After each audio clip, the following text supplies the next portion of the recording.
Thanks everybody for joining today. This is a regular meeting of the Ecologically Sound Practices Partnership, but we've kind of hijacked the meeting a little bit with a very special webinar with Dr. Brandon Collins, and we're really excited to have him today. So we are going to spend about an hour and a half on this topic, and then the Ecologically Sound Practices Partnership will continue with its regular meeting from 3:30 to 4 with whoever would like to stick around for that. And just a few housekeeping items. Please make sure to mute yourself during this presentation. We will be taking questions in the chat. If you have questions, feel free to drop them in the chat and we will make sure to get to as many of them as we can at the end. I think we're going to try to get through Dr. Collins' presentation first, and then we'll take questions afterwards. And let's see. This webinar is recorded, and we will be posting this webinar to our website, and I'm sure ESP Partnership will do the same. We'll want to make sure to share this information far and wide with whoever is interested. So let's see. I want to first thank the Ecologically Sound Practices Partnership and Belle Cole for your coordination and for this great collaboration that we have. And I also want to thank Elena Benching, our Grizzly Corps Fellow, who's been helping with a number of different things. She's one of our 2 Grizzly Corps Fellows this year. And she's been helping with MWPA's outreach efforts, including public field trips. So if you've joined us to any project sites, she was behind the scenes helping make that happen. Social media posts, printed materials like trifolds, posters, and this webinar. So really pleased to have her help. So really quickly to back up, for those of you who are not familiar with the MWPA, the Marin Wildfire Prevention Authority was created at the ballot box in 2020. Marin voters saw the devastation that occurred in 2017 in neighboring counties to the north and decided to take action. So voters decided to pay 10 cents per developed square foot and a parcel tax to fund wildfire prevention efforts. And this creates and funds the Marin Wildfire Prevention Authority. This is a joint powers authority with 17 member agencies, and together we take on wildfire risk reduction efforts, including home hardening and defensible space, inspections, grants to help residents do those things that are discovered during the inspections, alerts and evacuations, public education, in particular with in partnership with Fire Safe Marin and others, and vegetation management projects such as shaded fuel breaks and work along evacuation routes. We take a house out approach to reducing fire risk, and we really take ecologically sound practices and principles very seriously, and we incorporate them into our work, everything we do really. It's part of our being. And from the very beginning, that partnership with environmental organizations was really key. And before the MWPA was formed and before the parcel tax was on the ballot, folks reached out to the environmental community to make sure that those conversations were happening early and we could think through how best to coordinate. And what came out of those conversations was really a lot of things, but that includes the Ecologically Sound Practices Partnership, the ESP Partnership. And Belle has been a really key partner in all of that. So with that, I want to introduce Belle Cole, who's going to just say a little bit more about the ESP Partnership, and then Elena Benching will introduce our speaker. Thank you, Anne. And I'm so pleased that this is taking place. The partnership, especially pleased to welcome the speaker and the topic he will cover. We are a collaboration between the fire authorities and climate and environmental organizations of Marin to mitigate the risk of wildfire. And our members come from a wide variety of backgrounds, including the climate perspective, which is rather key. And we're eager to hear, especially about lessons learned from studying fires in the Sierra and their application to Marin.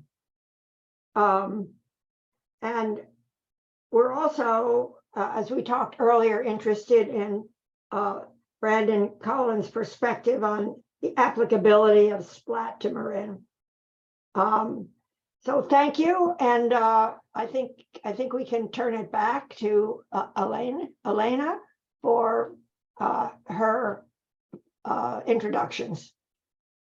Yes, thanks, Belle, for that, and thank you, Anne. Welcome, everyone. My name is Elena. I'm a Grizzly Corps Fellow. And so here's just a brief agenda that Anne went over earlier. The times are really, flexible, so we'll probably end more around the chat around, or the speaker will probably end more around like 3, and then we'll have plenty of time for Q&A. And yeah, so let's go to the next slide here. So our speaker today is Dr. Brandon Collins.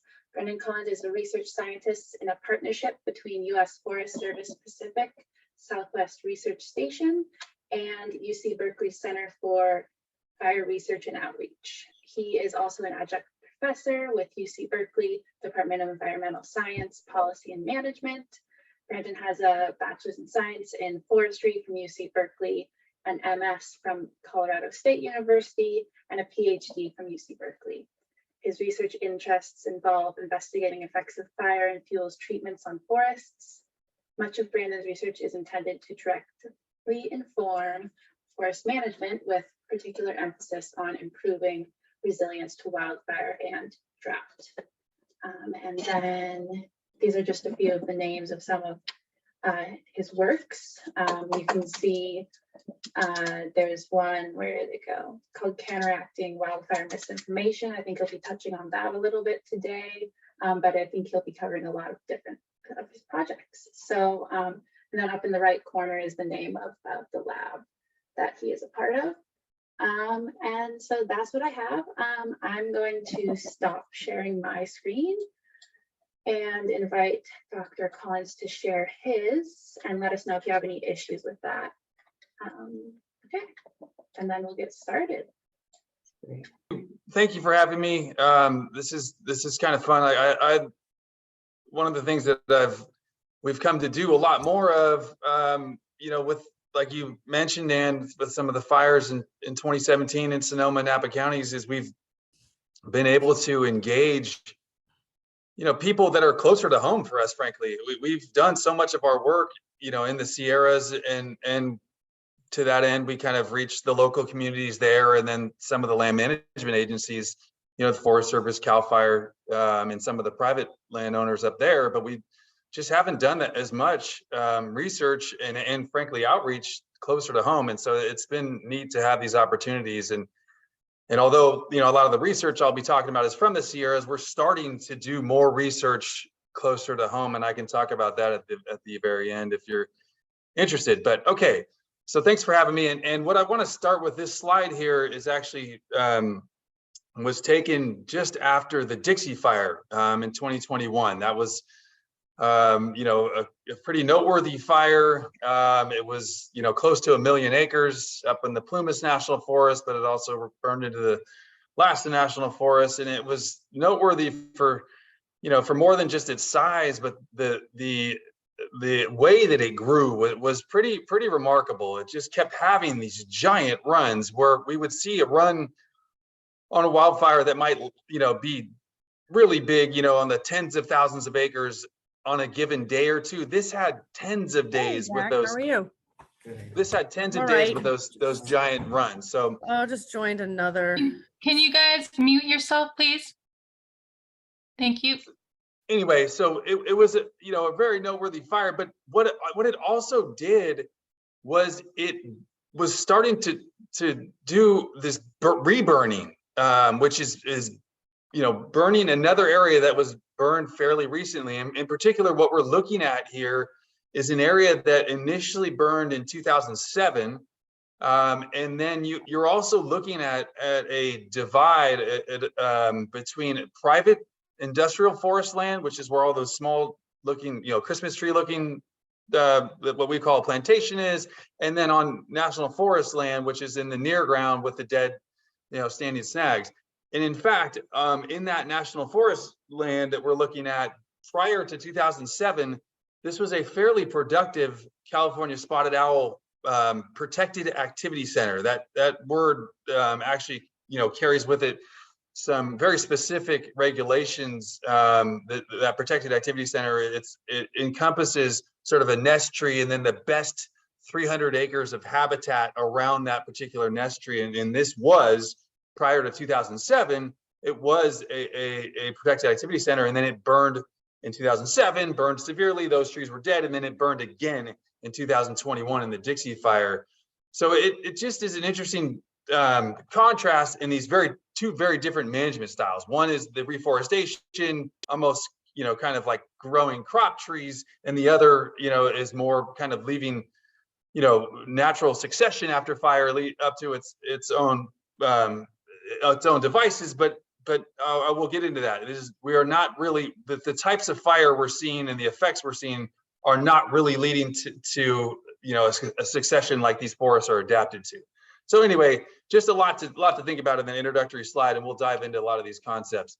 So before I can really talk about wildfire in the Sierra Nevada forest, we have to think about sort of some of the major changes that have happened in those forests, and in particular, what our influence was on that change. And we've had really, two major influences. One is we've removed fire from what are classically known as fire maintained forests. And you might say, well, what does that mean? What is fire maintained?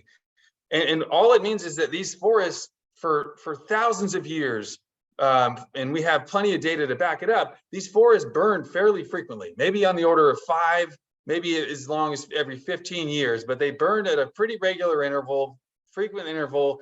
And as best we can tell, those types of fires that were burning that frequently generally burned on the surface of these forests.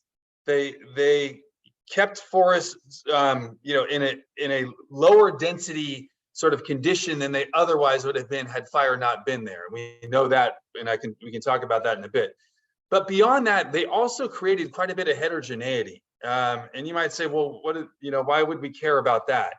And what I'll say now, and we'll get more into it later, is that this heterogeneity seems to be kind of a critical piece to balancing some of the needs of the different fauna that live in these forests, frankly. The classic story, which had been oversimplified, was that fires burned, every 5 or 10 years, killed, all the underbrush, consumed all the fuels, and left forests open and park-like. Now, there's some truth to that for sure, but I think that was an oversimplified story, and we're starting to learn more about this heterogeneity and how fire might have contributed to that. So we took out fire from these forests, and we did it with fairly good intentions. I might argue is the early foresters thought that fire burning that frequently in these forests was really limiting the potential for growth, particularly growth of timber in these forests. And they thought if we took fire out, we could grow a lot more trees, and they were completely right about that. What they maybe were not really totally clear on was what the impact of that would be over, many, many decades of removing fire from that. And on top of that, coupling the removal of fire with timber harvesting, which the timber harvesting that went on for several decades early on in these forests was just focused on removing the large trees. It was obviously more efficient, more economical to remove those larger trees. But as we've come to learn, those larger trees are sort of what are considered the ecological backbone of these forests. Furthermore, they're the most fire resilient trees, right? They have the thickest bark, they have the tallest crown, their crowns are the furthest off the ground. They really can withstand a lot of fire. And when we remove those trees, we're really altering the structure of those forests and altering the vulnerability to fire. So the coupling essentially of removing fire plus removing these large trees has really been problematic for these forests. Here's a map that was done. This was a study done on the Stanislaus Tuolumne Experimental Forest. This is just right by Pinecrest, if any of you know where Pinecrest is on Highway 108. This is right next door to Pinecrest. This study was intended initially to look at different ways of doing cutting. It was called the Methods of Cutting Study. It was initiated in 1929. And prior to doing any cutting, they did this map. They created this map. This is a 10-acre area where they mapped every single tree. They recorded its size and then its species, and you can see that it's color coded by species. And not that it's terribly important, but these are the species codes that we typically use. This is Abies concolor. That's the scientific name for white fir. This is Pinus lambertiana. This is sugar pine. This is ponderosa pine. This is incense cedar. So 4 main species captured it in this 10-acre area. And what's particularly noteworthy is this concept of heterogeneity that I spoke about. It's not just a sort of uniform, big, widely spaced trees in park-like, like the older descriptions may have led you to believe. But in fact, there were clumps of trees. If you can follow my mouse at all right there, that's a clump of trees. There were isolated individuals, and then there were these big gaps. These yellow areas are these big gaps. And in all, what that allows you to have is in this fairly small piece of ground, 10 acres of ground, you have several different habitat types captured in there. You might have a dense clump that's heavily shaded. In here, for example, you might have a big opening that would be a great place for shrubs to grow, and then certain species that really do well in shrub cover. There's several guilds of bird species that are particularly fond of shrubs. And then you also have just these, the classic sort of big trees that are widely spaced, as you might see down here. So anyway, that is for what we're learning more about. And it's not just here in California, but we're seeing this kind of west wide, that fire, particularly frequent fire, really generated these very heterogeneous stands. Now, they were open for sure, open much more so, relative to what we see now, but they were very heterogeneous. So that's all covering the left side. If you look at the right side, that is the same 10 acres measured in 2008, which is when these data were discovered in the early 2000s. And a colleague of mine, Eric Knapp, who works out of the Reading office for the U.S. Forest Service, Eric oversaw a group of technicians that went to essentially remeasure this entire area. And what you might notice, it maybe is harder to tell unless you can squint a little bit or get real close to your screen, is that there are so many more small in this 2008 remapping of it. Very few large trees. There's a couple here, but it's the combination of both. This was cut, right? As I told you, this was what was considered what they call the methods of cutting study. This was cut, so bigger trees were removed. And then about 80 plus years of having no fire in that system. And by the way, there was a local fire history reconstruction that was done on this particular piece of ground. And it was the last fire recorded, at least in the tree rings, was 1889. And prior to that, fires burned about every 8 to 13 years. So again, what we would consider a classic sort of frequent fire forest. And it had undergone, well, at least according to tree rings, by this 2008 period, it had experienced well over 100 years without a fire. So what's driving that? Why do you see this major change? Well, we know obviously the loss of large trees is because of the harvesting, but the infilling of the small trees is essentially that growing space that is then that maintain these gaps historically. Well, those gaps won't maintain forever without fire, and in the absence of fire, trees find their way in and they start infilling. And this is almost exactly what the early foresters in these areas sort of expected, that if you remove fire, you can get a lot more trees in there, and they were right. But the point is, that's maybe not the best goal in the world, is just to get more trees. It might be that you want to get, you want to have, trees that are not as vulnerable, let's say, to fire, and even in what we're learning now, more drought. And that's not the case right now.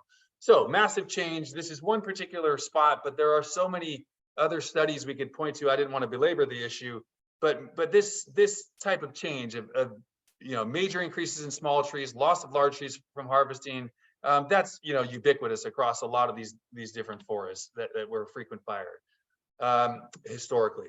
So just to kind of summarize, when you have this type of change, the way we think about the forest, at least if you're standing, you know, sort of, let's say you're standing where this picture was taken, we sort of think of these strata of fuel, right? And in fuel, you know, is both dead stuff on the forest floor and live, you know, branches and shrubs, you know, up midway and all the way up into the tree crowns, which very well can be fuel when you have a crown fire. So we think of these different strata, right? So the surface fuel is really things kind of below a few feet, maybe 3 feet, you know, high, tend to be dominated by a lot of dead material, branches and needles and things like that. So in the absence of fire, right, you know, not having fire, you have this constant deposition, right? Trees are always losing needles, losing branches, things are getting broken because of movement in the wind, trees are dying, you know, it's a fairly regular process to have a tree die here and there. Particularly if there's drought, you can see a lot more mortality. So there's always input into the forest floor. You know, historically, fire would come and fairly, you know, deal with that input on a pretty regular basis. Without fire, we just have that accumulation. We also have this next higher strata, if you will, that we consider, we call them ladder fuels because they really allow fire to vector up into the tree crowns. Fire burning onto the surface can then climb the ladder, so to speak, and then get up into the crowns of the dominant trees. Now, if you think about forest change, all that those small trees infilling a lot of those gaps, small trees even growing under bigger trees, that all that has happened in the absence of fire in these forests, and we've had this massive increase in ladder fuels, which means that you then have, you know, your potential for crown fire has only increased. And then at the very highest strata of fuels, we have an overall sort of, you know, we've lost some big trees, but overall we have much greater connectivity. If you can remember that slide I just showed you before, we really lost the big gaps. So we have what we have now are tree crowns touching tree crowns touching tree crowns. And essentially, once you can get fire up into the crowns, you know, there's really not a lot of, there aren't enough breaks to really stop it under the right conditions, right? I'm not saying that we're always going to see crown fire, but we have much greater vulnerability because of that connectivity. And that's all, you know, that's just a brief sort of cartoon, you know, way to think about fuels related to, you know, to these changes that I spoke about. Now, here's a very typical condition of our forests in the Sierra Nevada. This just happened to be a field plot we were doing on the Stanislaus National Forest. We took this picture in 2013, and it kind of depicts what I was talking about. Lots of dead material on the ground, tons of needles, dead small trees, branches, and so forth. Ladder fuels to no end, right? And then just overall, you know, just looking up here, there's tons of connectivity up there. It's not 100% by any means, but it's, you know, there's a lot of potential there for fire to move from tree crown to tree crown. And frankly, this is what we saw. This happened to burn in the rim fire. We took this only, you know, a month after that the fire was sort of considered out. And we went back and revisited our field plot, and this is what it looked like afterwards. Full consumption, right? There's not a single thing covering the soil there, right? So all that surface fuel was completely consumed. All these trees are dead. You know, not all of them completely burned in a crown fire, that they still have some needles left, but they're dead nonetheless, and they will not, you know, resprout or anything. So, you know, that's a local loss, you know, of the forest, at least for any foreseeable, you know, for the foreseeable future. And that's something what we call high severity fire, where you essentially have lost all the big trees and you basically are starting over again, you know, from seedlings essentially. Here's another picture, same study that we were looking at. In fact, totally, of course, unrelated to the rim fire. We just happened to have these pictures, you know, before the fire, because we were doing plots and then we got burned out of there from when the fire came. But again, just look at that surface. Look at the amount of material on the forest floor there, and it's really hard to understand the depth there. But if you were to sort of dig from the top layer there of what you can see from the needles and branches down to the mineral soil surface, you might be looking at 4 to 6 inches of material down there. That's a lot of dead material that really can contribute to some pretty intense fire behavior. And that, again, here's the post picture. This is what it looks like, complete consumption of the surface fuel material. So it's not to say that every piece of ground that looks like this will necessarily burn like this, because there's variability even within a fire.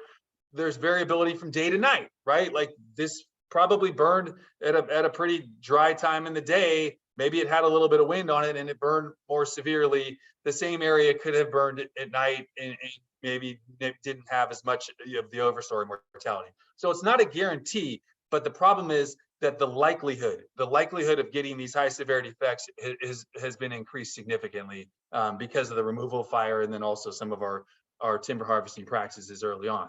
Now, just for a moment, let me explain just what we are looking at, what we have been talking about thus far is what we would consider stand level characteristics of the forest. And you might say, well, what does that mean? Well, what it means is essentially, we oftentimes manage forests in smaller blocks, right? Let's say let's say on the order of 20 to maybe at the most 100-acre blocks. We call them traditionally in forestry, we call them stands.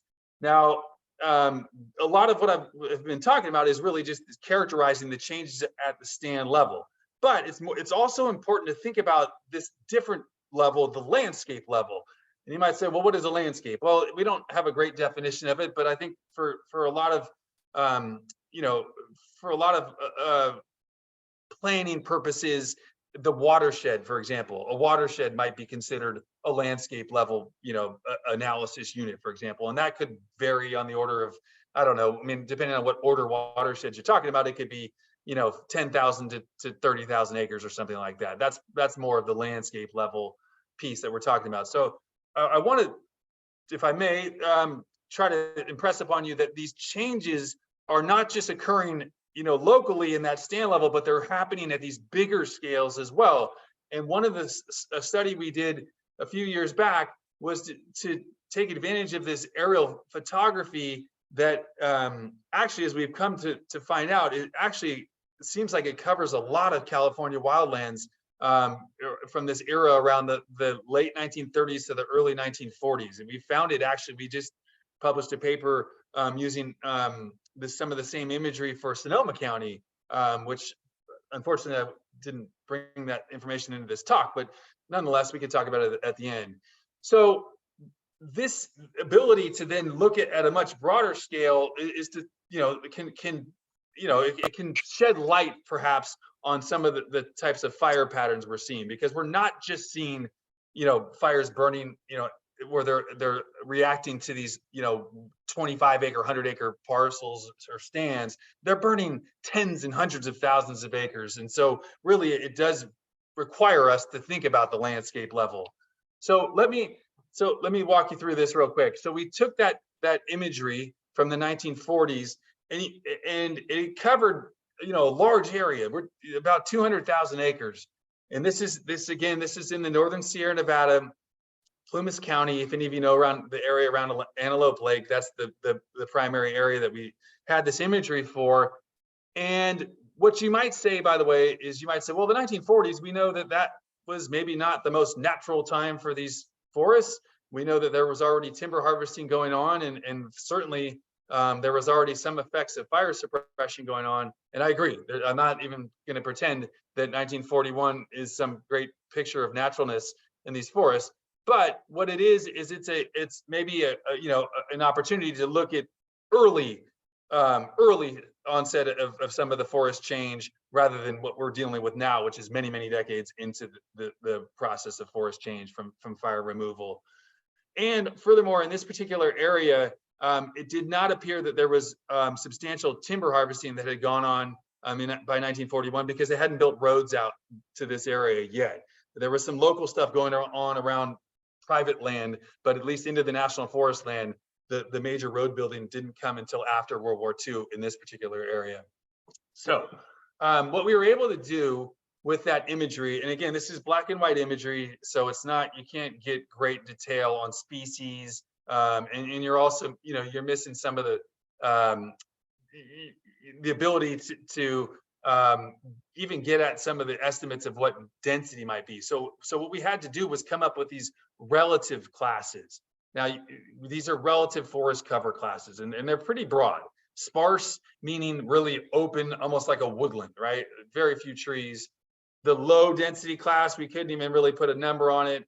There's a moderate density and then a dense class. So this is what you sort of give up working at this landscape level, is you don't have sort of the great quantitative detail, but you have great spatial detail. So, you know, we have to really put a lot of different pieces together to try to tell the whole story.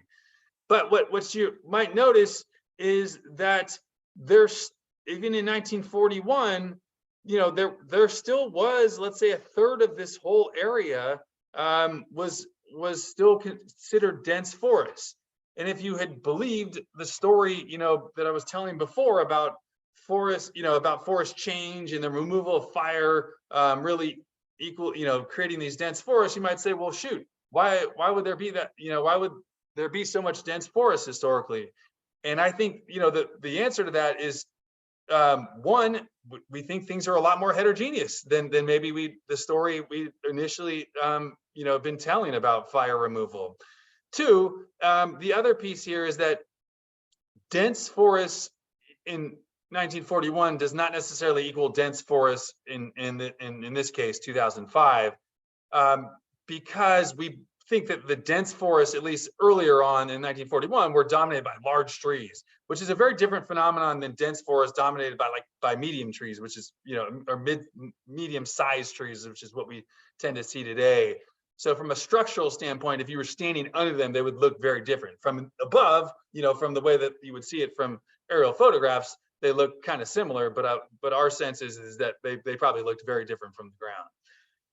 But okay, so we do see an increase in the area of dense forests. It goes from about a third to about, let's say, I don't know, closer to half.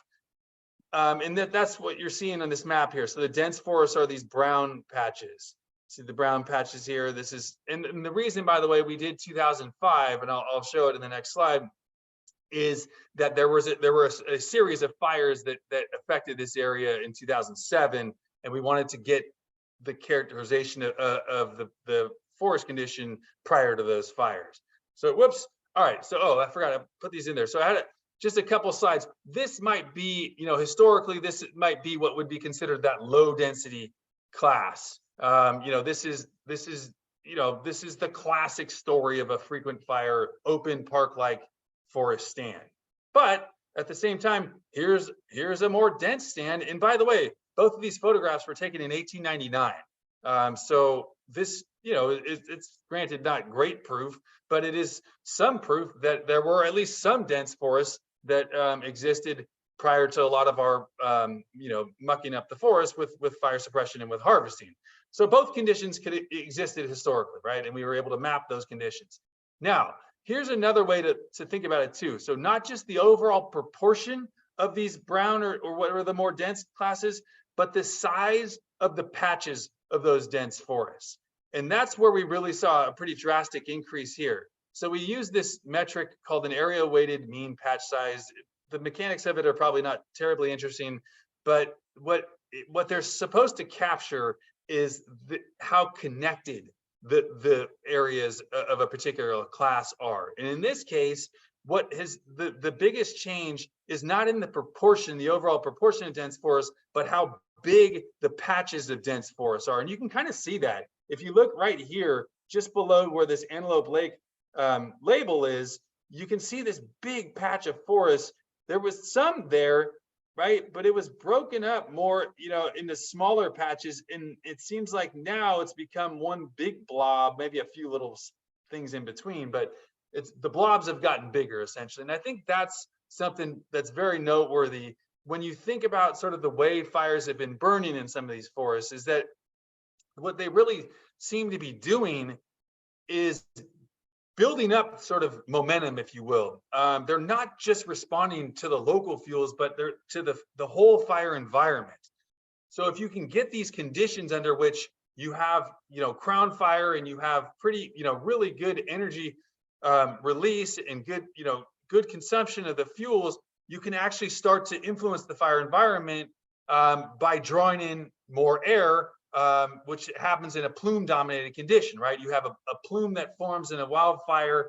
It raises this giant column of smoke and water vapor up. And what then comes in to replace that air that's leaving vertically is new air coming in from the sides. And that can almost be a self-reinforcing condition, right? And so we can't entirely prove this because we can't even model that condition. We cannot, our fire behavior models do not capture that plume-driven, sort of self-reinforcing condition, but we are noticing it more and more, and we think that there's something related to these patches of connectivity, if you will, where there's really high loads of fuels, including trees, that can really feed that type of condition. So anyway, just something to think about. So these are these fires I spoke about. These were, well, one was in 2006, and there were two large ones in 2007. And at that time, in the Sierras, these were the sort of like the I don't know, marquee fires, if you will. The Moonlight Fire in particular was almost 70,000 acres, and at that time that was giant. And what was, they were considered sort of one-offs, right? It was almost like, whoa, that was just a really bad luck event. And for a time it was, until more recently, and we'll get into that.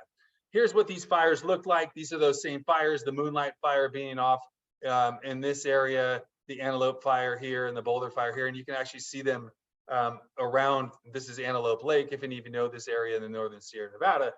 And so what really stood out to us in these fires were these giant patches of high severity. So what we're looking at in this map, this is a way that we are able to spatially represent the fire severity. And so I spoke a little bit before about, when I showed you those pictures from the rim fire, about what high severity is. High severity is where you have, all of the trees are pretty much killed, including the dominant. The bigger ones are killed, right? And that would be what is red on this map. You can have the sort of partial overstory mortality, and that would be represented in yellow in this moderate severity class. Moderate severity would be where you, what we, from a fire behavior standpoint, call torching, where you have individual trees that will be killed, but it's not spreading tree crown to tree crown.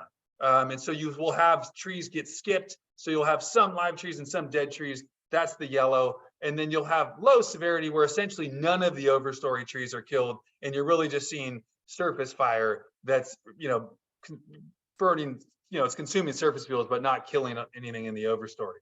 So these maps have become so critical for us. They were developed in the early 2000s. The methodology was developed using satellite imagery, where you could take a pre-fire satellite image, and then you took a post-fire satellite image, and you could take a difference of those images, and you got, essentially you could create these maps. And they have been so instrumental for us understanding patterns of fires. I don't know what we do without them, frankly. But you'll see a lot more of these maps in the rest of the presentation, but I wanted to just introduce you to that. So what was so interesting about this Moonlight Fire in particular was how big those patches are. So that particular area I'm running my mouse around, that might be about, that could be close to 7,000 or 8,000 acres of a continuous area of high severity.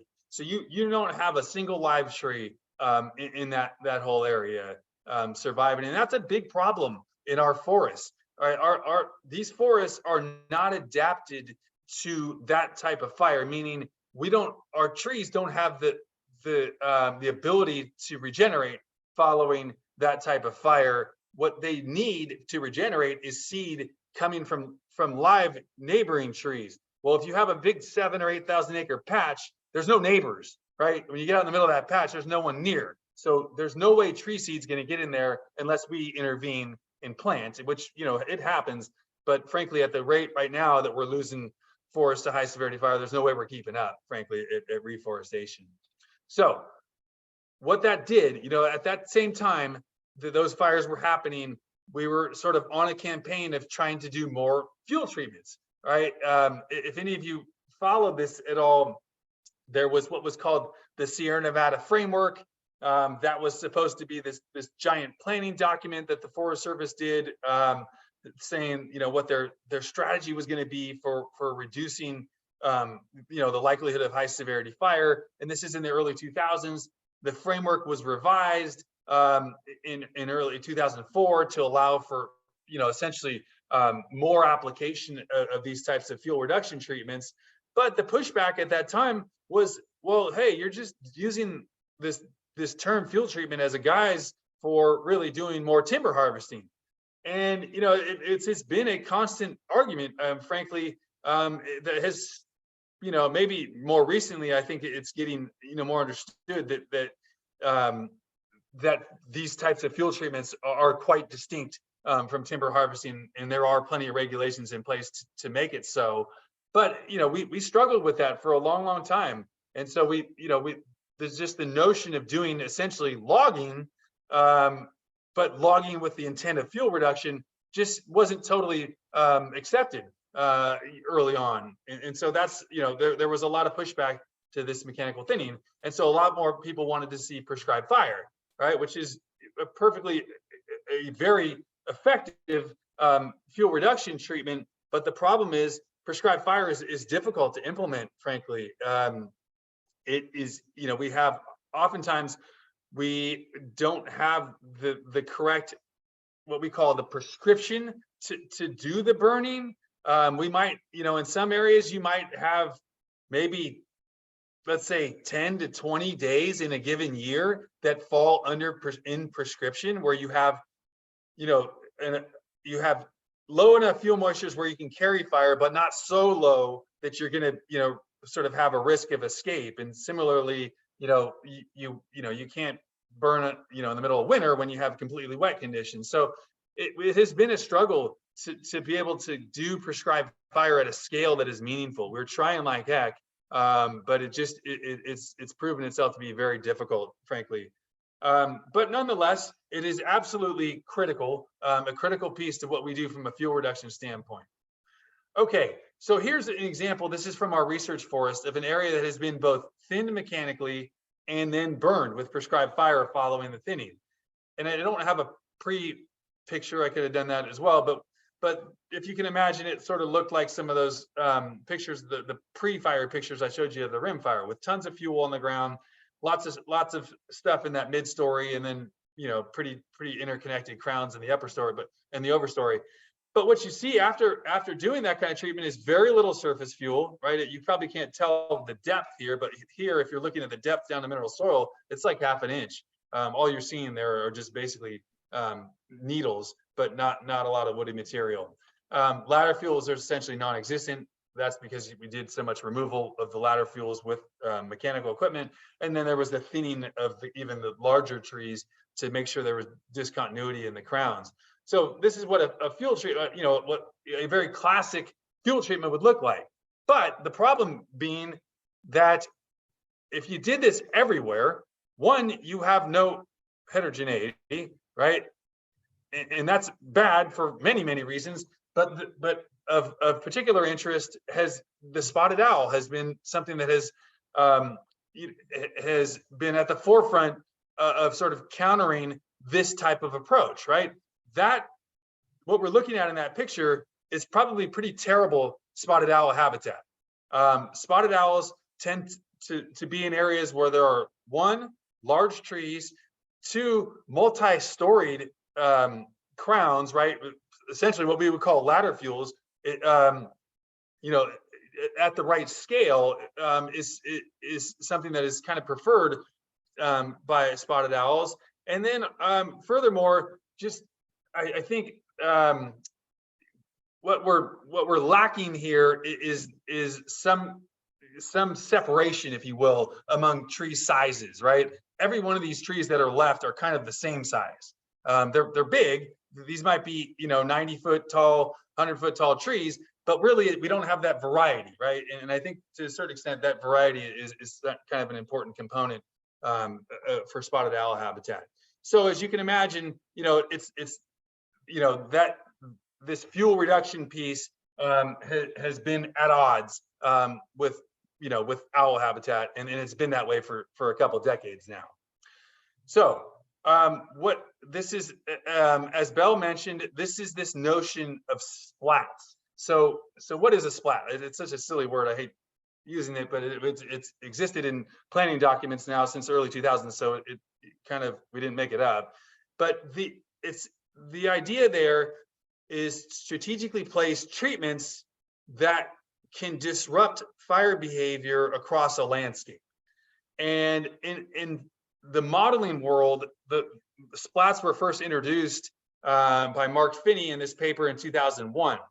And Mark put these little rectangular areas out on a simulated landscape, and it was purposefully they were purposely oriented in this, what some people have described as tire tread format, or because that was sort of what was that became the optimal way to slow fire spread across the landscape, given a dominant wind direction. So in this particular landscape, the wind would be coming from down here, burning up that way, and this theorized network of fuel treatments would be the most optimal way to slow fire spread while impacting the least amount of area, if that makes sense. And so what you're doing here is recognizing perhaps that fuel treatments like this aren't great everywhere. And so what you're trying to do from an optimization standpoint is saying, okay, we know those treatments work, but let's do them at the least possible amount of area so that we don't have more impacts, for example, to wildlife. And so that framework was actually adopted for the entire Sierra Nevada. It was part of the Sierra Nevada Forest Plan that came out in 2004. And they said, okay, here, henceforth, we will do splats, and that will be our dominant way of managing, the wildfire risk in these forests. Now, the problem is, so this was created in sort of this modeling world. Here's sort of what the real world looks like, by the way. And this is this is an area also from the northern Sierra Nevada. And what we're looking at are just some of the constraints on a given landscape. This is a real landscape. This is what we're looking at are in particular are the constraints related to protected activity centers. That's this red. Those are for spotted owls. There's also another area, kind of a buffer area around the red areas that allow some management, but not as much as the general forest. And those are called home range core areas, if any of you know that vernacular. But okay, so that's habitat constraint, but then we also have these other areas, this kind of pinkish, purplish color. That's a totally different designation. That's a designation related to wilderness, or in this case, wild and scenic rivers. This is right near the middle fork of the Feather River, if any of you know that, and that's a wild and scenic river. So that's another area where you can't really do mechanical treatment. We also have lots of streams around this area, and we have stream buffers that we generally don't let equipment operate in around stream buffers. So and this doesn't even capture all of it. It just got too messy if I try to put it all in there. But the point being that this optimized sort of arrangement of treatments, and under this theory of splats doesn't really work. You just can't do it, because of the realities of working on a landscape. And it doesn't matter where you are, there's going to be restrictions, one way or another. So you just can't really do it. So what did they do instead? Well, they did this other approach, similarly silly name. They called them DFPZs, Defensible Fuel Profile Zones. And what they did was try to focus on ridge tops, and in particular ridge tops with roads, and they put these pretty wide shaded fuel breaks. Shaded fuel breaks have been around for a long time. These were shaded fuel breaks that were, in some cases up to half a mile in width. And so that's quite different from what how we see shaded fuel breaks around us. Those are generally much narrower. But there was another component to this. It wasn't just about fire. It was also about trying to do forest restoration. And so you can see these yellow areas. These are where these treatments were, and these were associated with the Quincy Library Group.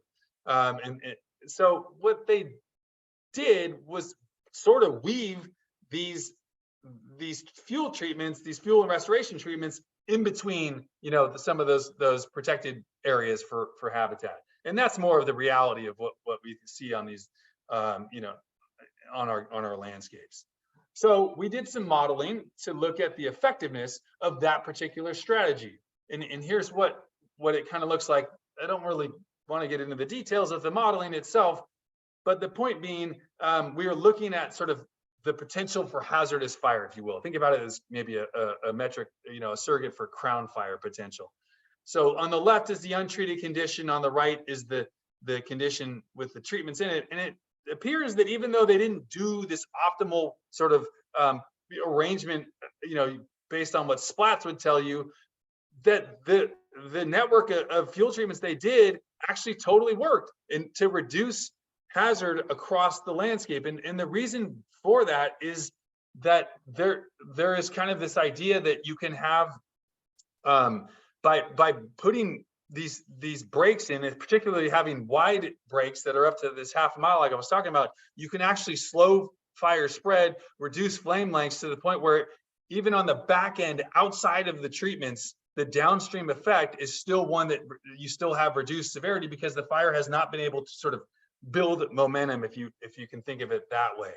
So that's something to consider, is that you can get this effect that where you have reduced fire behavior even outside of treatments, if your treatments if there are enough of them, and if the width is big enough. Now this is messy, very not great from a color scheme, but I'll just tell you quickly, this is what I wanted to try to demonstrate with this is that again, left side untreated, right side is the treated with those snake-like treatments I was showing before.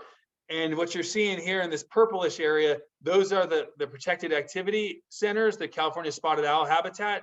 And I don't know how well you can see that, that's a treatment area. That even though those treatments, those protected activity centers were not treated, nothing was done in them, they still benefited by being downstream from these treatments, right? This is the untreated condition where you can see tons of higher hazardous fire potential within the owl habitat. Here, that hazardous fire potential is reduced. I know this is a bad graphic, sorry, but maybe just trust me that the treatments worked even to help the protected habitat. So the downside, though, and this is from empirical data, this is not model data, this is from actually monitoring owls fairly continuously throughout the year, is that as more treatments with this strategy, even though we weren't doing treatments in the protected activity centers, as more treatment got implemented over the years, we lost owls. We lost, and it's not a huge amount, right? We're talking about, I think here, let me click on this. With this, so this would be this red line right here corresponding with the right axis. And it's really the number of occupied owl territories. At its peak, we had 9, but then we were at between 7, 9, 6, and then by the end of all the treatments being implemented, we had only 4 owl territories occupied. Now, is that a significant result? I don't know, right? We would need to replicate this over several landscapes to try to figure out if that's actually statistically significant. But it's significant on its own right, in that you maybe lost half of your owl territories, even though you didn't do treatments in the protected centers, and maybe just the disruption from the treatments themselves in neighboring areas was enough to scare the owls off. Who knows? But we still know that there is an inherent conflict that between doing treatments and affecting owls. So even though we can claim that there's a benefit of reducing hazardous fire potential, the near-term impact is real. So I'll go quickly into this, but I want to just draw a little chronology of what we saw in this particular area. We had, this is, again, I'm doing a lot of the work I've done, and a lot of the crux of owls and fire issues have really played out in this Northern Sierra Nevada area, in particular because of the work done by the Quincy Library Group up there, and then the associated studies with that Quincy Library Group. So forgive me for having so much of these examples coming from the same area, but there's a good reason for that. So I want to then take you into this chronology sort of big fires that started to change the way we thought about owls and fire. So the Chips fire came in 2012. You might say, well, what's so noteworthy about that? Nothing in particular. It was a large fire, again, on that 70,000 acre area. But again, it was another example of these really large patches. It's probably hard for you to get a handle on that just looking at this map. But if if you can look at the scale bar here, maybe, I don't know, on my screen, in inches a mile. And I mean, that's a pretty big area. That might be, again, about 5,000 acres of just, completely wiped out forest right there. And so that's significant. But maybe here's another way to think about it too. So in red are just the areas of high severity. I took all the other stuff off. And then in yellow are the protected activity centers. Those are the owl protected activity centers. Look at how many of them were burned severely. Once a protected activity center burns severely, it does not provide the habitat that the owls desire, right? It just doesn't. The owls need the cover, they need the thermal protection from the shade of the trees. They also need the prey that correspond with that type of forest. And when it burns severely, it's gone, right? And then the owls move on somewhere else. So that was a significant impact, because this was such a productive area for spotted owls, just how much of that high severity area lined up with these owl packs. So it started getting people thinking a little more like, hey, this trade-off maybe is something we need to be thinking about a little more, about doing treatments in and around protected activity centers, because we're losing them. I'll skip this for the moment. Now, 2013, pretty noteworthy because of the rim fire. This was at the time what became the biggest fire in Sierra Nevada history, 250,000 acres. Again, giant patches of these patches might be on the order of 10,000 acres, just huge, kind of blowing away what we saw before. Here's, it's not to say again that it all burned at high severity, by the way. These are large fires, and there's a significant amount of area that actually looks like this. And that is nothing but beneficial, if you can see that. In fact, this is not a random picture. This picture is from a protected activity center that we visited right after the fire that looked fantastic. It would have been before the fire, you might have said like, wow, this has a lot of fuel, is probably going to burn at high severity. Well, it didn't. It actually, luckily probably burned at a milder time.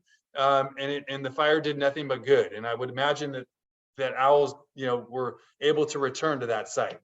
Here's another area where this would not serve as good owl habitat, and there was much more of this than you can see in this picture. But that's sort of what we're dealing with. It's just that there's so much area that is sort of left to chance. It's not guaranteed that it's going to go up at high severity, but that it can. And when it does, it tends to go in these big patches, and that's where we're really, making some long-term impacts because of how long it would take to get mature forests back into this particular area. So sorry, bear with me. I'm going through a little chronology here. We started in 2012 of these kind of marquee fires. Here we are in 2014. This is the King Fire, which was another noteworthy one because it had this giant patch. This one area right here, all in red, is about 40,000 acres, all of which look kind of like this, right? Massive amounts of high severity. Also noteworthy in this fire was the fact that it burned through a 30-year study of California spotted owls. This was known as the El Dorado Demographic Study Area for California spotted owls. And what it did was these owls had been monitored for almost continuously for 30 years prior to this fire. This fire burned right through the middle of that study area. And then these researchers, Gavin Jones was the lead author of this paper. They went back, the year after the fire, and not surprisingly, many of the areas that burned at high severity, if not all of them, were unoccupied. They were occupied before the fire by owls. They were completely unoccupied after the fire. And furthermore, there were areas even outside of the fire that didn't burn at all that were unoccupied. So it seemed that there was some larger effect perhaps of this fire, of not just the local effects of high severity, but the effects to the surrounding landscape maybe perhaps as well. This is not particularly something, we don't need to go into this. I want to show another map here. This was a follow-up study they did a few years later where they were able to actually put GPS trackers on the owls that were still around this King Fire area. And what they were noting was that there were very few detections of owls going into the interior of that high severity area. meaning it essentially was not useful to them either from the foraging or for nesting purposes. So they just there's nothing really useful when you have that extent of high severity effects, at least with regard to owls. So what it did was it kind of changed. This to me was a huge turning point for what were two different sides. It was the fire and forest people and the owl biologists. And I think after this fire and after seeing how drastic the effects were, I think we started to come together a lot more and sort of wanting sort of something collectively where we could do large scale forest restoration. You see, what we're up against is after high severity fire, this is what it looks like. In this particular case, this is 10 years after high severity fire. We tend to see a massive establishment of shrubs, and then in particular, shrubs that are also where there's down logs interspersed in between that area, in between there. And what I mentioned at the beginning is this notion of reburning. Reburning is actually becoming quite real. We saw it in the Dixie Fire, but we'd even seen it prior to that. And it's not terribly surprising when you think about this as fuel, right? Think about shrubs as fuel that are also interspersed with very dry, long dead, basically logs. It can become quite a reactive fuel bed. And so this is an example from the Dixie Fire. This was a great shot that a former graduate student of mine, Katie Lowe, took. She took this in 2018 on the left, and then took this in 2021 following the Dixie Fire. And this was already an area that burned largely at high severity in 2007, and then burned again at high severity in 2021. And so that's where we're talking about, really long-term loss of forests in these areas, right? When you're reburning twice, in less than 20 years or so, there's no hope really of getting much, you're not going to get a lot of regeneration in that condition. And frankly, to go back to this Chips Fire area, by the way, we saw quite an impact to California Protected Activity Centers. Well, here's what happened when this area reburned in 2021. So this is kind of the cumulative effect of high severity, because that whole area reburned in the Dixie Fire. And then you're really talking about some significant loss to owl habitat. And again, loss for many, many decades, if we ever get it back, frankly, at all. Because the whole, what the owls are drawn to is this large tree, multi-storied structure that takes 100 years to build, to grow a large tree and get that diversity and structure. So we're talking about some pretty significant impacts, which is, I think, like I said, really changing the conversation in terms of people's appetite essentially for dealing with short-term impacts to prevent more of this over the long run. So I will mention quickly that not all of our work is in the Northern Sierra. We just finished, about a little less than a year ago, this study looking at cumulative sort of loss of forest, particularly mature forest habitat in the Southern Sierra. The Southern Sierra was particularly noteworthy because of the impacts of the 2012 through 16 drought that killed so many trees in the Southern Sierra. But then more recently, the 2020 fires, and then even not included in this were the 2021 fires, which really added to that forest loss. And just, I think to point out, probably the most noteworthy finding from this is this trend in this green line of mature forest. That is forest, where you had big trees and at least 40% canopy cover, which tend to be those associated more with habitat for owls, and in this particular case, the Pacific fisher.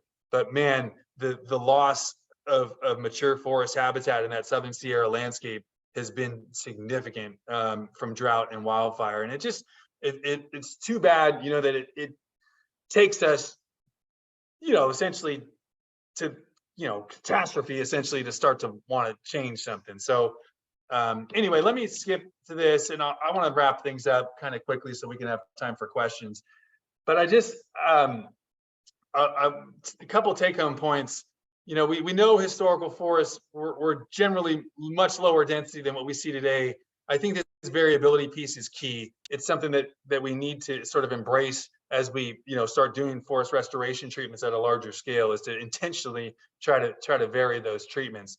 And the likelihood of sort of keeping, you know, our high density forests, you know, spots like protected activity centers, keeping those over the long term, you know, keeping wildfire out of them. It's just not, you know, I think we have to plan that fire is going to affect our, you know, most of our landscapes one way or another. So can we prepare them in a way that they can burn, you know, and still maintain much of their structure, you know, essentially not losing them all to high severity. I think that would be the goal that we would want to shoot for.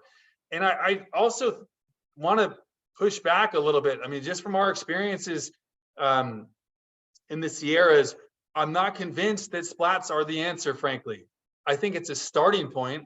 I think it's a good starting point, but I really, really think we need a plan for every acre. Now, what does that mean? You might say that's silly. There's no way we have enough money for that.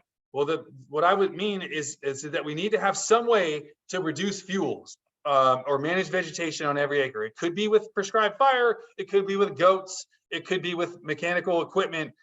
But the way we're seeing fires burn, our inability to model the really bad fire conditions tells me that we're under planning our fuels treatments. We tend to show that splats work because they work in our modeling environment, but when we incorporate sort of the reality of these feedbacks, you know, from plume dominated fires, I just think we need to be doing more. So I went over what I was hoping to. Sorry if I went too long, but I'm happy to stick around and answer some questions. Thank you so much, Dr. Collins. That was an incredible presentation. Really appreciate it. We have 20 minutes. That's plenty of time. You didn't go long at all. That's perfect. We have 20 minutes for Q&A. And Elena also has some questions that we could add to the mix. And I see one hand raised. Danny? Oh, thanks, Anne. I was applauding, but yeah, thank you, Dr. Collins. That was great. I do actually have a question about climate related to climate change, and that is, you know, this presentation made really clear like what's at stake in terms of losing stands not only to high severity fire but repeat fire, and I'm wondering what how climate change factors into your thinking about a stand or a given forest's ability to regenerate at scale, given the potential for climate vegetation mismatch. And so, yeah, maybe you could just spend a few minutes summarizing what your current thinking is on that, and how that factors into the difficult choices that you kind of so clearly and concisely kind of articulated today. Yes, really good point. I completely punted on the climate issue, as you probably noted. But you're right. I mean, they're trending, you know, the fuel, forest, wildfire condition and the climate, you know, piece are essentially reinforcing each other, right? You know, what we have seen, you know, from a climate standpoint, at least just on the effects of wildfire, is essentially the extension of wildfire season, right?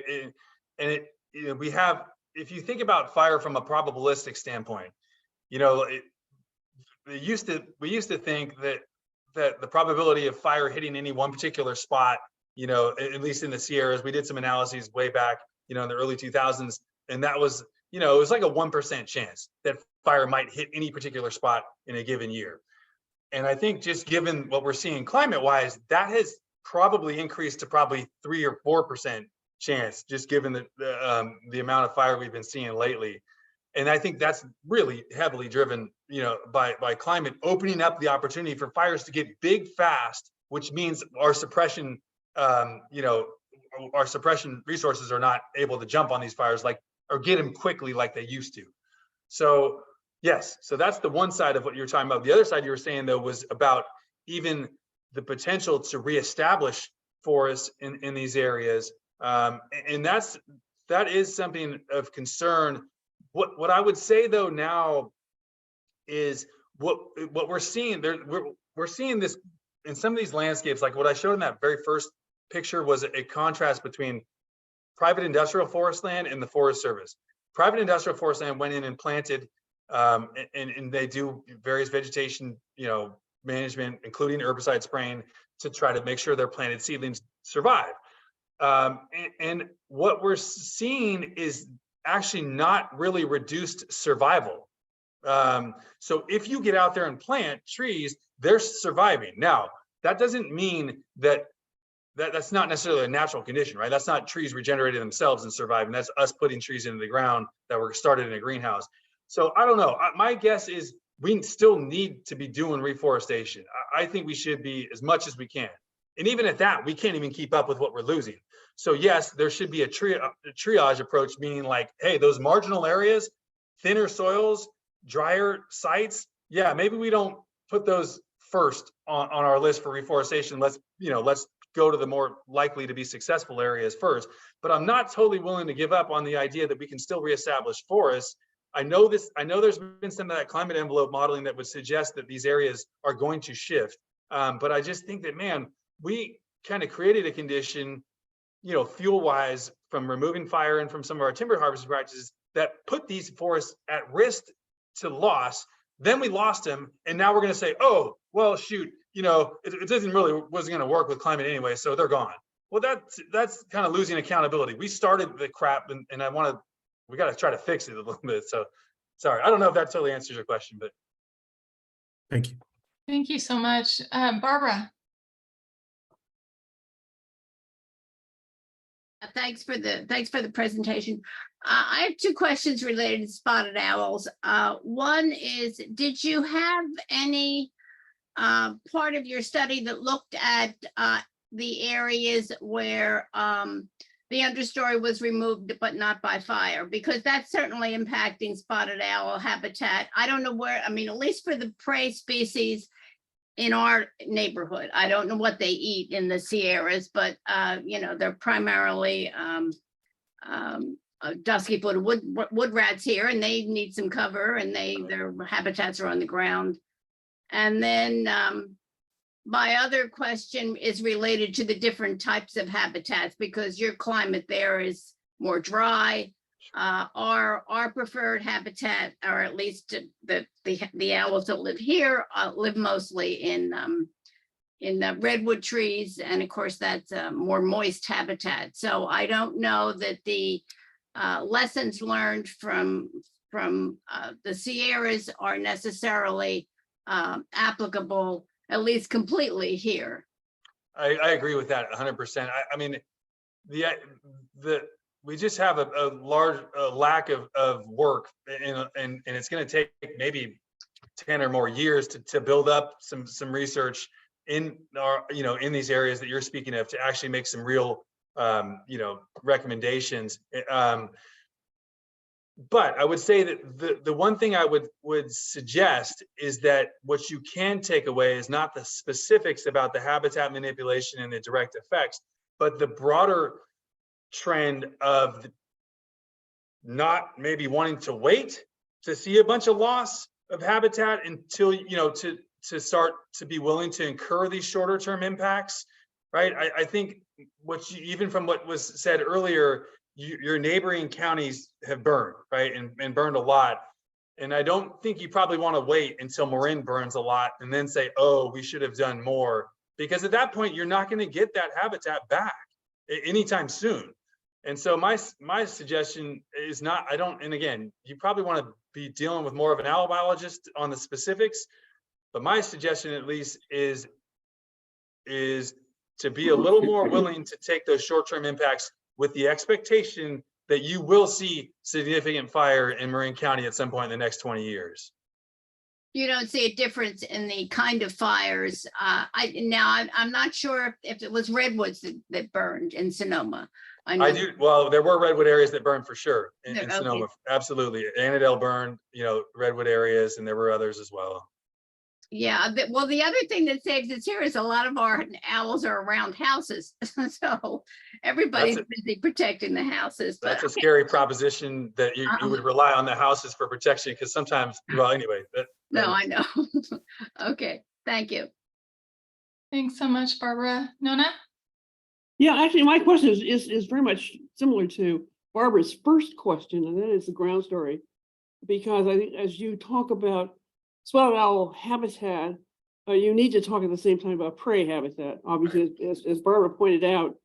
And it seems to me that what we're seeing in these kind of huge losses of ground story vegetation, that there needs to be a lot more focus put into how to create heterogeneity in the ground story, so that it is, on the one hand, resistant to ladder fueling, ladder fire structure, but also protects not only, of course, the prey species for spotted owl, but for a whole host of other that are kind of at the bottom of the food chain, or Sure. low in the food chain, shall we say.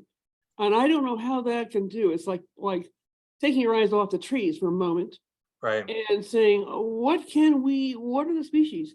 What can we encourage? I lost you for a second. It looks like you went mute on accident. Oh, sorry. Yeah. I was playing with my fingers. No, the more focus on what those ground story species are. When I'm thinking of Arctostaphylos, the Ceanothus, and others that play a huge role in even if it's spotty, but paying more attention to those species that make up a heterogeneous ground story. Yeah, I agree. Actually, one of the things that is kind of occurring to me, we at least from the Sierras, conventionally the protected activity centers for spotted owls were pretty much a no touch. It was doing treatments around them. Sometimes you could get into the buffer area, sometimes you couldn't. But in general, that 300 acres around the nest tree was usually a no touch. More recently, they've been experimenting with the idea of doing like a diameter limited thinning, where you would maybe take only things under 8 inches, within the protected activity center. So you might do your normal treatments outside, but then within you do some kind of understory thinning. And I worry that really would just essentially create a relatively homogeneous condition of just no ladder fuels, right? But I think what you're describing actually would be a neat approach. And frankly, it doesn't need to be all or nothing. How about just discontinuity, thinking about how fire might carry, right? Just creating intentional breaks in that surface layer, right? Yeah. Where you left Right. a patch of shrubs. You don't need to get rid of all shrubs, right? It's not, but you need to, the problem is, from an implementation standpoint, that's really hard to write into a prescription, because someone has to do the removal, right? Someone's doing that with machinery or doing it with a hand crew. And so how you write to them, skip some areas, but then thin some areas a little more, make an opening, but then, that's hard. It takes a design. It takes a really as much emphasis on a design of the ground story, it seems to me, as on the actual selection of tree species. You're totally right about that. And I think there's actually plenty of room for creativity in that space.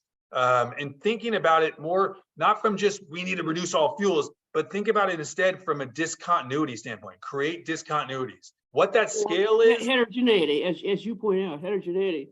Sure. In the ground story, which is just as important to maintain that prey base. Correct. Yep. Just some thoughts. Yeah. Thanks so much. Terry?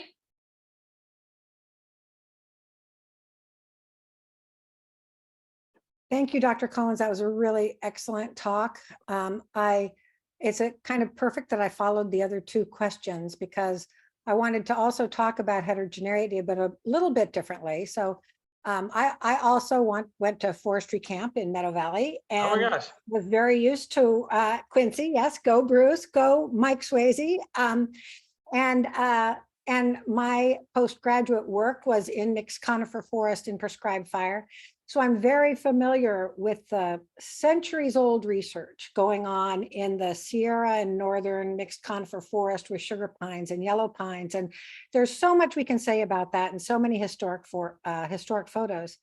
What I would like to do is pick up on your wisp of an idea, which is more research is needed in other types of ecosystems. And also the idea of heterogeneity, both of landscapes and of treatment types. Yeah. And ask how we could possibly get some research in Marin County to start looking at those treatment type modifications and which are most effective and how we can create heterogeneity in the overstory and in the understory to make both a more resilient forest and a maximized habitat types. Yeah, I totally agree with what you're speaking of, and how you can get more research in Marin. I don't know. We've just started to do work in Sonoma County. We have a study we just started at Annandale, looking at sort of the post Nuns fire treatment options that they're doing. They're doing some prescribed fire. They're doing some piling. And we have permanent plots in there to measure that, or to be able to go back and characterize the change from their treatments. We also, as I spoke about, we did this landscape scale sort of vegetation change study based on aerial imagery. But I don't know. I mean, the way research works, frankly, is through money, And so if you guys had a request for proposals and you said, "Hey, here's the tasks that we would like to see addressed in a proposal," and then you sort of shopped it around to the universities, I'm sure you'd get some takers. So that, sadly, I hate to say it, but that's just the way that research works. In this particular case, we got funding from CAL FIRE to work in Sonoma County, frankly, in response to a lot of the fire activity that we've seen there over the last several years. So that's probably the way it should go. I mean, the research I remember doing, in Marin County was related to sudden oak death early on, and that's because there was tons of money around sudden oak death. And so now, just if you think about just from a fire standpoint, there's money, and then the question is, do you want to divert some of that to research? And so, sorry, that's not a great answer. Well, thanks. It's nice to know that CAL FIRE funded that research, because that's one direction. If we could get a lot of collaboration with a lot of the people on this call to focus on putting together a grant to CAL FIRE, maybe that's one opportunity. Thank you. Sure. Thanks so much, Terry. Yeah, that's a topic and a conversation we've had in a number of different venues, trying to figure out what that additional funding opportunity might be that can move us in that direction to get a study together and get some academics involved. Jordan, go ahead. Hi, Dr. Collins. Thank you for getting on. I know this isn't necessarily your specialty or exactly what the topic was you spoke about, but kind of what I heard of it was a lot of, the impacts of a lot of settler management that is species specific, and you talked about that, like kind of no touch zones around the owls and stuff like that. And I was kind of wondering, two-part of both what you would recommend to someone who was a land manager or steward who was trying to manage kind of outside of that framework, and what metrics to use to kind of tell a story that would move, towards more ecosystem based. Because you talked about the fuel and fire folks being on the same page with the owl folks after the fact. And I'm wondering, in the face of that kind of management framework that we have, if you have any recommendations for both, telling the story of management.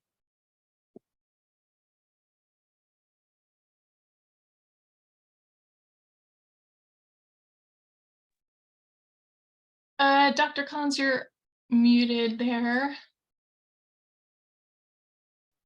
There seems to not be a mute, it's just there is no microphone. Yeah.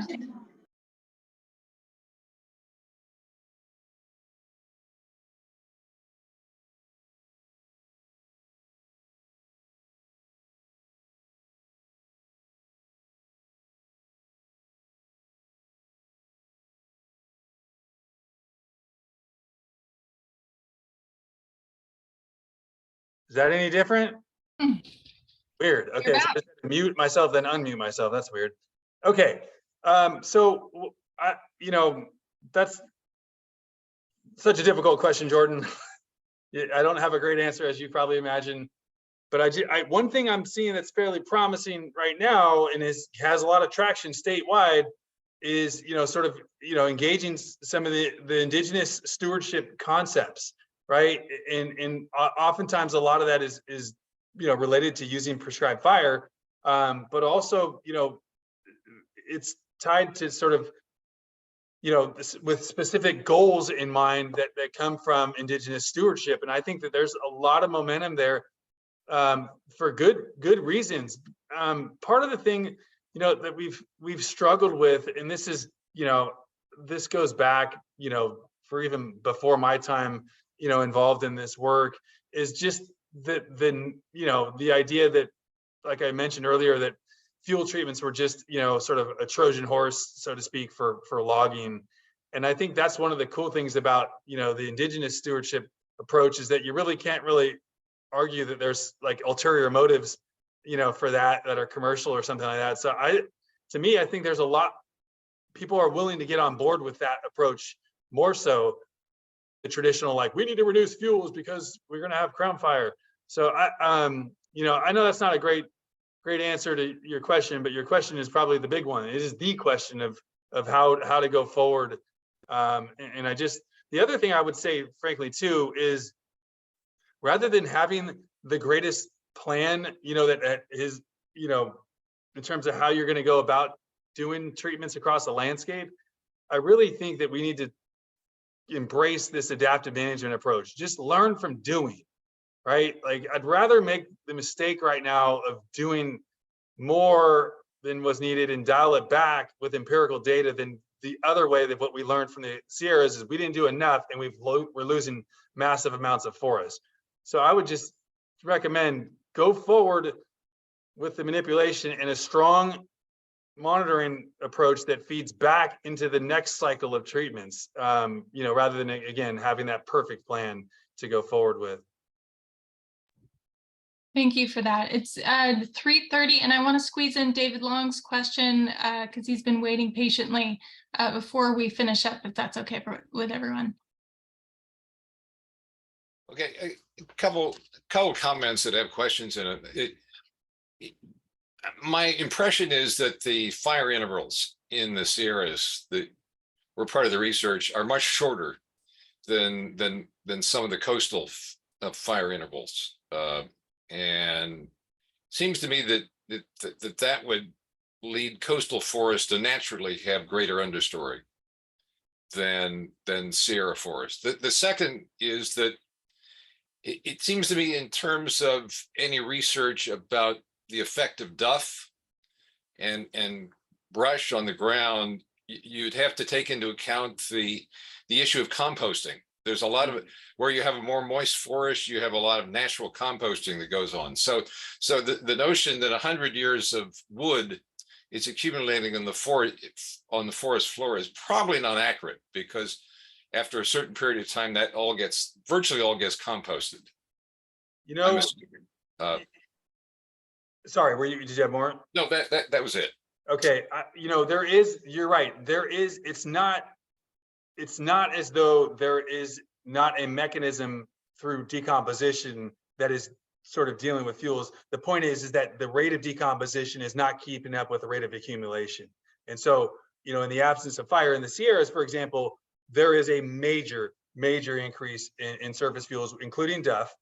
To then transfer over to more coastal forests, you're right. We don't have a great understanding of fire frequency historically, but I will say there are a handful of studies that from redwood forests that have demonstrated pretty frequent fire intervals. There's one that was done in the 90s from Annandale, and their fire intervals were kind of on that 10 to 20 year interval. There was one from the Santa Cruz Mountains in coastal redwood as well, same kind of thing. And so the idea, the interesting thing there is that what was the ignition source, right? It's in the Sierras, it was clear that lightning was a part of it. And then of course, indigenous ignitions as well. But I think that lightning just doesn't seem like it was as strong of a component in coastal forests. And so the connection, or the supposition then, is that it was largely impacted by indigenous burning. And I think as we learn more about some of the indigenous practices in coastal forests, I think we're going to find out there was a heck of a lot more fire than we probably guess. And so, like, for example, I mentioned that study that we just finished from Sonoma County, looking at aerial, the aerial imagery from the 40s to present. And we did note a pretty significant increase in denser, sort of hardwood forest cover at the expense of grassland and shrublands, the loss of grassland and shrublands.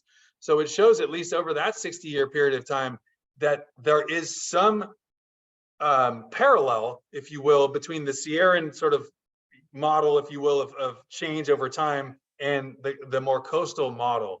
Now, how applicable that is, in the coastal ecosystems, it's hard to know, because they're so varied, right? You can go from oak woodlands to mixed hardwood forest to coastal redwood to coastal scrub in such a short amount of time. And so to characterize the historical fire regime, and hence the change in the absence of fire across those types, is really difficult. But I think what we're learning is there's probably a little more parallel than you might think. Or maybe, I don't mean you in particular, I'm talking about that we might have thought previously. And so we just are just going to have to dig into more probably creative sources, or not so obvious sources of data to describe those conditions. Thank you so much. And I think that does it for our questions.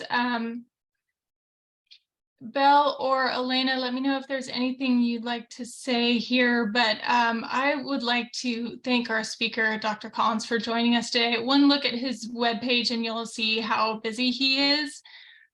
He has a lot of different studies and different collaborations and a lot of efforts underway. So thank you so much for taking the time out and joining us today. We really, really appreciate it. I also want to thank the participants here for joining us today. Thank you for taking time out of your day. I want to thank Belle. Thank you so much for being such a great partner in general, and also for helping coordinate this effort today.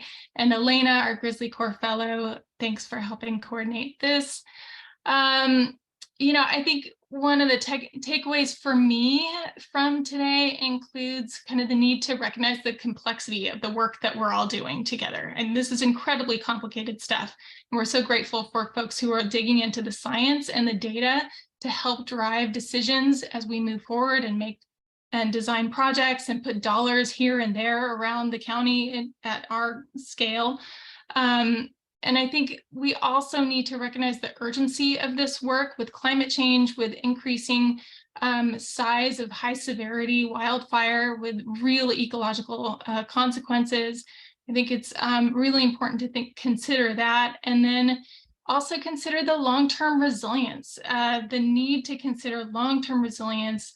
And, despite some level of short-term disturbance that's going to take place as we go out, and, in Marin County, we don't have the scale of work happening in your neck of the woods, Dr. Collins, but we have a lot of hand crews out there, pulling broom and trying to manage non-native understory and trying to encourage a more native understory, trying to thin out non-native and hazardous and dead trees here and there, and trying to do that with kind of a scalpel approach rather than a sledgehammer approach, so that we're really considering all of the different factors involved. It's a huge topic, and we really thank you for your work and your contribution today to the conversation. So with that, we're going to make sure we post this recording online so that any of your friends and colleagues who didn't make it today can listen in. And I'll invite Belle to say a few words, and then we'll probably end the webinar portion of the meeting and then move on with the ESP partnership portion of the meeting. Yes, I just also wanted to thank you immensely. And I wanted to say something too, that in Marin, we have an unusual project on biomass that is, we call it the Marin Biomass Project. And I noticed that you had done some research in this area, and we may want to be in touch with you about that. And it's so, as Anne had mentioned, there are certain things in Marin that are unusual given how small we are. And but in these areas, they have been they're well developed and good research going on. So Very cool. yeah, thanks. And now I think we had a I just there's always one thing you can do. Is there anybody with a question that they really want to ask and have been reluctant to, and now the time has come? And one more. If not, let's move on to the change. Speak now or forever hold your peace.